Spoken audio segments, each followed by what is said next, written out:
So, Richard, what did you take away from what officials are saying about this ransom note?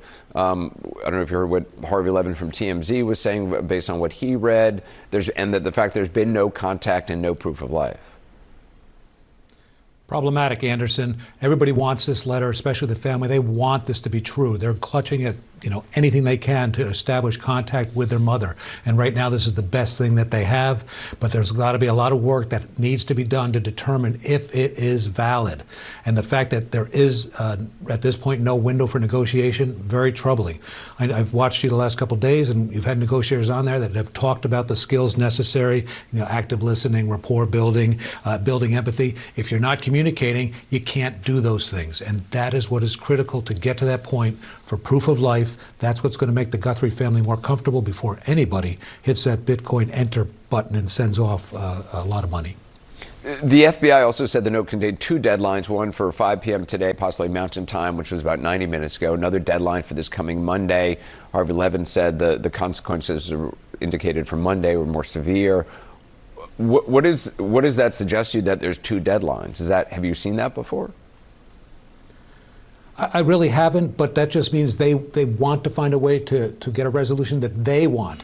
You have to look at, there's not competing entities here, but both sides have something they want. The Guthries want their mother back, and whoever is responsible for this wants the money. So they both have a goal, and they want to get to that goal. So if that letter is accurate, then they will have to find some way to do that communication. And I say that communication could happen in any number of ways. We're used to seeing those old movies where we saw these kidnappings and they had the ransom letters, and the way that the law enforcement always got them was that money drop, whether at the telephone booth or the park, and you were able to go track them down. That doesn't exist anymore. And now that they don't have to do the communication between the two families, that makes it very difficult as well. I worked a case overseas once.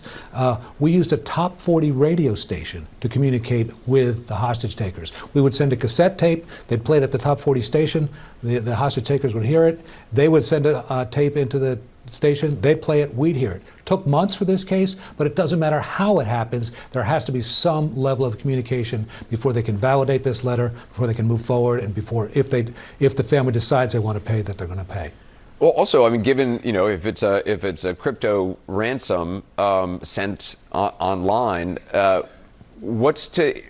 how could the family be sure that whoever did this would actually deliver Mrs. Guthrie? They certainly can't.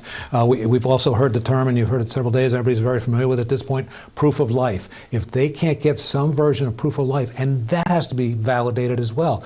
Look at all the advancements now in AI. That old thing about picking up the newspaper and showing a picture, I'm holding a picture from today's date, that means nothing anymore. Anybody can recreate that. The videos are getting better and better. That can be recreated. So it comes down to having that word. Every family should have this word. It's a word that validates proof of life. It's only that person would know that, and it can't just be the name of the dog, because you go back on Facebook and maybe find that they put the name of the dog in there 7 years ago or 9 years ago. So that word has to be in their mind. And based on Savannah's job at NBC, I think it's highly likely that their security department at some point briefed her on making sure your family has a word like that. So they may already have that. If they get that opportunity, if there is negotiation, they can get that proof of life, and then they can validate this letter, and then the family, as John Miller said, will have to make that decision if they want to pay this money. Richard Kolko, I appreciate your time and expertise. Thank you.